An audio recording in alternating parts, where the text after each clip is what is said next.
Hi, and welcome to another scrapbooking process video. Today I'm going to be scrapbooking one of the two photos that you see on my desk. I'm just familiarizing myself first with what supplies I have pulled out. I have a kit of supplies from my stash that include a few papers, including this diamond-shaped one from Paige Evans' Splendid collection.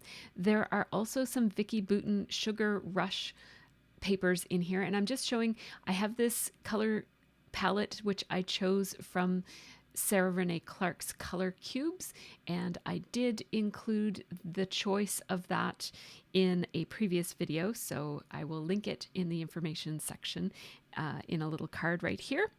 And I do plan to do a video about using these color cubes, so keep an eye on my channel. There's a video coming about these. I just want to get a couple of layouts done before I comment on it in great detail.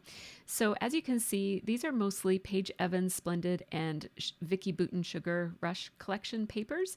And I'm just, as you can see, I've got two different photos pulled out and two different color palettes for each of them. One for each of them. And what I'm doing is I'm just having a look at what pops out at me that might go with either of these color schemes. And I'm deciding that plenty of things are popping out from this color scheme right here that I have remaining. And so I just put away the other photo and the other color palette card so that I can do that next time. I plan to scrapbook tomorrow during a live stream with my Patreon tiaras. So I will do that then, and you will see the process video for that in about a week maybe, or in a few days. I don't know. We'll see. I'm just taking a few photos here for the upcoming video that I might do. Well, I will do it, but I don't know if I'll need photos for it or not. So I'm just taking a few photos as I go in case I need some for the video that I plan to make about using these color palettes. So I do have a few other collections in the wings here, and I do like this Simple Stories collection. It's called Heart Eyes, and what I really love about it is the combination of pink and orange, and there's red in there too. And because there's orange and red in this color scheme, I thought I might be able to pull out a couple of photos of patterned papers. And as you can see, I pulled out that orange one with red print on it that makes it into a ledger paper. And then there's also an orange floral print there too. I have a few older collections here from Pebbles that have similar colors in them. Different color scheme, but it had that red. That orangey red is a bit tricky to find in scrapbooking supplies, so I just wanted to pull out all of my options. This is a gorgeous patterned paper, but it's not going to work for this particular photo. Those flowers are kind of vintagey, they're not tropical, so I'm going to probably not use that. I'm also probably not going to use any of these title stickers because although there are some oranges in there, they're not exactly the right color. So I will think of something else for that. So here are the papers that I picked out, and I did have an idea that you might have seen me gesturing earlier as I pointed at this paper. I do have an idea of what I want to do with that paper in particular, and so I think I will do that for this layout. So I have two different kinds of craft cardstock, and I just picked out the warmer of the two. And you don't have to have multiple kinds of craft paper, but I just do because I do this a lot and I do enjoy craft paper quite a lot. So this is by Basil. It's the warmer of the two. The other one I think is called My Colors or something. I got it from scrapbook.com. It's a brand I'm not familiar with. It might be their house brand. I don't know. I don't order from them all that often. So what I want to do is cut out a chunk of this paper, and I want it to be less than 6 inches, and I want it to be basically following the edges of those diamonds. And so I just cut the paper down so that it's a little bit easier to work with. And then I'm just going to follow the lines of those diamonds, and I find it a little bit easier to get a nice crisp corner if I cut in like this from the two different angles. And so I'm just cutting in along the white edge between the diamonds, and I'm just trying to run my scissors so that they're cutting straight down the center of that very thin white line that goes between all of the diamonds in this pattern. And there we go. So I'll just throw all of these away, and this is my piece of paper. My thought was that this would be on the bottom of this layout. And so I'm just going to glue this down, and that's probably more adhesive than I even needed, but let's just glue this down to the bottom. And I'm thinking about laying out my page with the photo around maybe the midline of this background. And so my thought is that I'll sew around the edges there, but my bobbins are empty and I'm not sure that I want to re-spool my bobbins, so I'll think about something else to do around the outside edges. But first and foremost, before I do anything, I would like to double matte this photo. I want it to be matted in white, so I will use I just pulled out a bunch of pieces of scrap paper there, and I will matte this photo in white. And then I'll trim it down. There's a little bit of stickiness on the edge of the photo. I think it got stuck underneath of something. And so anyhow, I'm just going to be careful when I use it. I don't have to really fix that. It will get less and less sticky the more I handle it. So, and it's not anything important and you can't even really see it. So I'm just going to leave it. At first I trimmed down that mat with a bit of extra space because I was thinking I might want to layer some embellishments on that far right-hand side. And then I thought, oh, I have some regrets here about how much adhesive I used because I might want the edges to overlap the photo. But then what I decided was to outline this instead of sewing. But I want it to be a fairly bold outline. So I'm going to grab my Faber-Castell brush point Pitt pen. And that gives me a really bold underline like this. This is a brush pen. It says B on the end of it for brush. It's not a brush pen the way that you're used to if you do hand lettering. It doesn't have a flexible tip. It just has a long, wide tip. It does come to a point, but when I don't know, it just makes a really thick, bold line. And now I'm going to outline again with my 0.05 Pigma Micron pen, which is just a fine liner. And I like how this looks. It just adds a little bit of extra detail to this edging. And it gives it a bit of a doodly look too. And I'm going to repeat that doodly element in multiple places on this layout as I go along. I wanted to outline around these edges, but I don't want them to be so bold. So I'm not going to use the brush pen. I'm just using the 0.05 Pigma Micron pen. And I am going to use that brush pen around the inside edge of this photo. It just gives it more of a casual doodly look. I could have gone with the other pen as well and done a double outline, but I just decided not to. There's a lot going on in the photo, lots of different colorful fabrics as we cuddled under the palapa we were getting shelter from the rain. And so I didn't want too many things going on in that photo. There's already a lot going on with all of the scarves that we had and cover-ups and whatnot. So now I'm just having a look at what I have in my stash for embellishments. So these are part of that same little kit of supplies that I had, which is all a variety of things. It's no complete, I don't have any complete collection there, but it's parts from the Paige Evans Splendid collection and parts from the Vicki Boutin Sugar Rush collection. But all of these embellishments are from Paige Evans Splendid. So I have the die cuts, I have the stickers, and I also have the puffy, thicker stickers. I'm pulling out anything that might go with my color scheme here. So some of the oranges and reds are harder to find in this collection. So I pulled out basically anything that was those oranges and reds, and I'll try to use those. That blue bird was just the perfect color blue for the color palette that I have, so I decided to use that as well. It picks up on the blue on the beach chairs that we're sitting on. And so I'm thinking that I'll go with 2 clusters on my photo and then 1 cluster up here in the top corner that will anchor my journaling. And I'm thinking my journaling will be on short lines right below the typewriter. The typewriter says the story, so I think that it fits for that to be the embellishment that anchors my journaling. And I'll just put my journaling right on the craft paper. And I am thinking that I want to have a long title for this. And I'm thinking I want it to say, "And Getting Caught in the Rain." And that will be my entire title. And that is, of course, part of a song. And the other photo that I didn't scrap today shows the girls drinking pina coladas. So I think that the page before this will be that. And I'll call that layout If You Like Pina Coladas. And then this layout is going to be called And Getting Caught in the Rain. I just wanted to bring more of that green color, that just very almost like a primary green. And so this paper, oh, I immediately regretted it because I loved the back side of it, but I didn't notice that that was the paper I was cutting into until I'd already done it. I probably could have found a better, like another piece of that green paper somewhere in my stash, but anyhow, it's fine. It's already done. I ran that through my little die cut machine and cut out a tab die.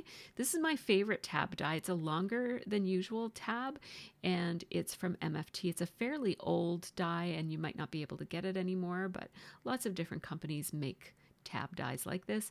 I'm going to mimic the same outlining around the outside edge of the page by outlining with those same two markers. And then I'll just stick that amongst my layers there. So those three things make that cluster over on the right-hand side: the bird, the little waiting room ticket stubby thing, and the tab. And then up in this corner, we're going to have this here and also this floral. This is a sticker from the sticker sheet, and those sticker sheets are not all that sticky, but I'm still going to take off the stickiness so it doesn't attach itself to my grid mat as I outline it. And what I'm using here is a slick surface writer. It's called a mono twin marker. It has a thick end and a thin end, and I am going to do some outlining at first with the thick edge of it. And then you just take the lid off the other end, and now I have more of a fine liner type of outlining tool. And I'm using a permanent marker. This is a permanent oil-based marker, and I'm using a permanent marker because this is a slick surface. The sticker is shiny, and some pens will smudge on it. So this one dries instantly and will not smudge. So that's why I'm using this marker. And I just wanted it to match some of the other elements on the page that are bold. It also helps define it from that background. I'm putting a fairly busy sticker on a fairly busy pattern paper, so anything I can do to make it stand out. It already has a white border around it, but anything else I can do to make it stand out will help, and so that's where the outlining helps. And I'm just going to also outline the bird, mostly just so that he matches with the other things on the page. I'll outline the typewriter so it doesn't feel left out, and just adding little outliney details every here and there so that it just has a bit of a doodly look like the other elements on it on the page. And I'll put my journaling underneath of it like that. My title will go in this space here, and it's going to be a big title, so I need lots of room for it. These stickers come off of the sheet really easily, so I just took one of my 6 by 12 inch bags that I use for repackaging my thickers, and I just stuck it in there so that the stickers don't get everywhere and stick on other things. So this is the basic shape of my page, and at this point I'm just thinking about what else I might want to do besides the title. And I don't necessarily want to glue anything down yet because I don't know. Look at how perfectly these journaling bits match with the color scheme. They're almost exactly the same shades. It's a different order, but it's really perfectly matched. And this is going to happen again in this page. So hang on. Towards the end, I'm going to find the perfect embellishment to go with this page that isn't even part of any of these collections. It's just randomly in my die cut stash, and I don't know how I found it, but it's perfect. So wait till you see that happen. I just spelled out my title and Getting Caught in the Rain because sometimes I misspell things when I'm being creative. I don't really think about spelling and miss letters. So that just helps me with that. I grabbed my Razcog that holds all of my thickers and similar large letter stickers. And what I'm doing is I'm pulling out any greens that I have because I want to pick up on the green in that color scheme. And to be honest, if it weren't for that color palette, I would never have picked green. That's one of the things I love about using these color palettes is that look at my sweater, it's the right color green. But using these color palettes really helps me choose things that are a little bit outside of my comfort zone and outside of my maybe autopilot scrapbooking approach. And so this is, I'm really, really enjoying this series of layouts that I'm making with these color palettes. Now, these are green letter stickers, but they're a very soft pastel green. And I thought, what can I do to make it darker? I took this green alcohol marker from Stampin' Up and it makes them a tiny bit darker, but not that much. It doesn't make a big enough difference that I'm even going to do that. I actually thought about getting out some green paint and painting the letters that I need. I basically want caught and rain to be in this letter sticker. I'm missing the packaging for this one. I'm pretty sure it's called Jewelry Box. It's a very old thicker, and you probably won't be able to find it if you don't already have this one in your stash. But this is one of my all-time favorite letter stickers. They came in a variety of different colors, and this is the only one that I have left, I believe. Is this light green? So I want caught and rain in these, and we'll put an exclamation point at the end. And I think I might just leave them. And I'm glad that this didn't work out. I didn't have the right letters for this one, but this one is called Apartment, and I really love this font. It's blocky and small, but it's also casual. A lot of times the blocky ones are very perfect, but this is an imperfect blocky letter thicker, and I really love them. They're chipboard, and I don't have any T's, and there's going to be a lot of T's if I spell out getting and the, right? So there is a way that I could have made some makeshift T's, but I was not really wanting to do that. And I didn't love the back and forth with the green and the red because it looks too Christmassy. So I thought I would use these Amy Tangerine thickers, but they're well loved, as you can tell, and I didn't have enough letters for that either. But these ones, also by Amy Tangerine, these are called Journal, and they're in this beautiful green that I was looking to get on the page, and there's plenty of them. So let's spell out getting. I'm just using my thicker alignment tool, which is just basically a very, very thin, flexible ruler. And you might, if you don't already have thicker alignment tools, you might have a thin ruler already in your stash that you can use for this. It just allows me to try out the word in different places on the page without committing to it. I like the idea of nestling getting in the smaller letters of the CAU before the G. And I'll also put in the with this, and I'll put them somewhere around here. I don't know exactly where. We'll move up the word caught to make room for them. I don't want them, this is leaving me a weird gap over to the left of in, but I don't want the letters over there because then rain seems like it's off on its own. I want this title to hang together nicely.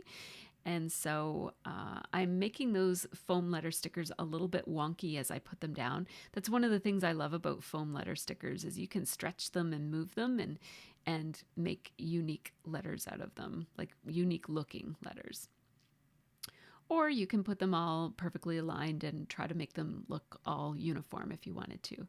I'm going to move rain down a little bit so it has similar spacing to the other words that are on it, and we'll just adjust things a little bit so that it looks even. And boy, that title is really looking great. I'll put and right in the center. I just wanted to make the N just a little bit wonky. It doesn't need to be super duper wobbly. I don't want it to look like a Dr. Seuss layout or anything like that, so it doesn't need to be super out there. I will put an ellipse before the A so that it looks like it's, a continuation of a phrase, but I forgot to do that yet, but I'll go back and do that in a few minutes, I think. Again, I'm mindful of that gap before the I and in, and thinking about what I could put. I might like to put an arrow, but even if I did, there's the ellipse. Even if I did, the arrow would be pointing at in the, which is not the main part of the title anyways, so I don't know why I would want to necessarily direct attention to that. So I'm just going to percolate on that problem for a little bit and put together the things that are not problematic. I like how the photo nestles in that little corner that is created by the in and the R in the rain. It fits really nicely there. That's how I designed it, so I'm glad that it's looking good.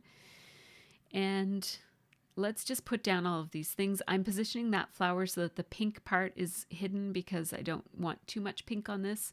I'm trying to emphasize the reds and the oranges and the greens. There is a purpley color in the color palette, and that purpley color does show up every here and there. There's a little bit of it in the floral sticker. There's a little bit of it up on the typewriter die cut, which I'm now attaching to the page. I'll trim off the edge. And there's also a little bit in the patterned paper, the diamond patterned paper as well. So we do have the purple represented. Now, this is a journaling template. You often see me, if you follow my channel, you often see me using my hot off the press journaling template. I'm using this one a little bit just to show you that there are other options out there for journaling templates, because that hot off the press one is not available anymore. I don't think they're even a company anymore. And so this is just a bullet journal template that came in a bundle with several different bullet journaling templates, and that you can just kind of trace out different layouts for your bullet journal. And I just pulled this one aside and added it to my scrapbooking supplies so that I could have some little lines to trace whenever I needed a little bit of journaling. So be on the lookout for those sorts of things if you like to use journaling templates for your journaling. My journaling here says, the weather in Samina was beautiful, but we did have the occasional sun shower pass over us. We would run for cover under the palapa and wait it out. They never lasted more than a few minutes. I'm going to gently erase my journaling lines, and you just want to make sure that you're using a pen that will tolerate having an eraser go over it. Certain gel pens will smudge, certain kinds of pens might smudge. So make sure you do a little smudge test before you erase over your journaling. And I do have a little eraser dust collector that I got from Jet Pens, and it's amazing. My daughter will often do bullet journaling at my space, and she leaves eraser dust all the time. So that's a very handy tool for me to have. The marker that I'm using right now is not a Pigma. What is it? The pens that I usually use are Pigma Microns, and this one is a Pigma Graphic 1, and it's just thicker than the Microns. It's very similar, but it has a bullet point instead of a felt tip. And that just gave me darker lines to underline my journaling, and it just kind of fits with the fact that I'm using thicker lines on this page than what I usually use. I grabbed 3 asterisks and put them in my 3 places where I have some embellishments, just to kind of have that repetition, and also it adds a little bit more green to my embellishment clusters. Since there's so much green on the page in the form of those letters, I just want to tie it in a little bit more with the clusters that I already have going on. Now, these are chipboard letter stickers from Thickers, and so therefore I know from experience that if I don't add some glue to these, they will all fall to the bottom of the page protector over time. And someday when I look through my scrapbook, it will say, and getting in the, and all the other letters will be at the bottom. So let's glue these down. It only takes a little tiny bead of this Tombow Mono Multi to attach these. You do not have to be thorough. It's basically, I'm just tacking them in place because this is super, super strong glue, and the Thickers themselves are a little bit sticky. And so I just need something to make it permanent. So there. And I thought I was done. Look at me showing it as if I think it's done, but you know that I'm not going to be able to leave that gap there, right? That gap is bothering me, the one before the I and in. So let's have a look at my die cut pieces. I've been storing my die cut pieces by color for a very long time, but there are some die cut sets that I don't like to split up. And I used to keep them in little Ziploc baggies, and I never used them because flipping through a bunch of Ziploc baggies is a pain. So what I did last summer was I made this little binder. It's a half-size binder, and it just has printer paper in it cut down in half and holes punched in it. And I basically glued with a tiny bit of glue all of my die cut collections. Look at that. Can you even believe that I found a die cut that not only has rain, but also has the exact color palette that I'm using? That was unbelievable. I was shocked. So anyhow, in the middle of this book, I've been keeping my die cuts this way, and I do use them a little bit more. I still don't use them all that often, but wow, that's perfect. I was looking for something like an umbrella or some rain or something like that, and this cloud is just perfect. Let's outline it in that same brush tip Faber-Castell Pitt pen, because that will make it coordinate better with the things that are already on the page. Outlining your supplies in the same marker is a really great way to take things from different manufacturers and make them look like they all belong together. Because that die cut piece had a really different look to it from all of the other things on the page, but now that it's outlined, it doesn't. Now, I knew that I had some of these little acrylic pieces that represented rain. I knew I had some clouds and some raindrops. So I went into my little tray where I keep my very special embellishments. These are mostly all enamel and acrylic pieces, and some of my fancier wood veneers. And I picked out that little tropical drink because I'll use that on tomorrow's layout. And I love these little raindrops, and you know what? At first I was thinking, oh my goodness, this is too much. And I almost put it on there just to put them on there. But the more I looked at it, the more I really liked them filling that space. I don't usually fill a page quite this much. This is a lot. There's a lot on this page. But I think almost because I don't do it very much, I'm really digging this page. I'm loving it. So this just goes to show that it's sometimes nice to just try something that's a little bit different, a little bit outside of your comfort zone. Look at me going back and forth between those two clouds as if it really matters. It doesn't matter, Tracy. Just put it down. There you go. So I'm going to put all of those things back, and I will pick out the pina colada tropical drink for tomorrow's layout. But let's glue all of these pieces in place. I'm switching glue. I was using my Tombow Mono Multi, but then I realized many of these pieces are clear. So I'm going to use this clear version of mono glue. It's called Tombow Mono Aqua. And it is, I usually use it for liquid glue when I want to glue paper to paper because it's a little bit less expensive than the Tombow Mono Multi. As it was sitting there, it dripped. And so I'm just dunking these raindrops in the little pool of glue that's on my work table so that I don't waste the glue. And then I'll just wipe up what's left. There we go.